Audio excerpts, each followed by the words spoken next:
You told me a story a while back, and Yeah. I really love to hear that story again, just for the benefit of those listening and watching. Can you tell that story about your visionary that you had years ago?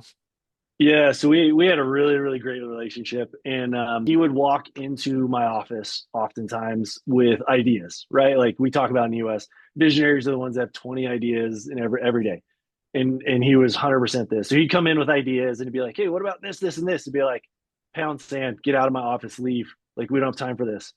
And he'd be like, "Okay, sweet, see you later," and he'd walk out, and then the next day or however long, sometimes that afternoon, he'd come back, and he'd be like, "Well, what about this one?"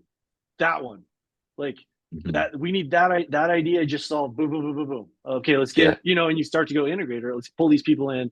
How do we do Hmm. right? And that partnership was so fun because there was such a high level of trust there that we could do that. I could tell him to Hmm. literally it was sometimes it was even angry, like, dude, get out of here. I do not have time for this.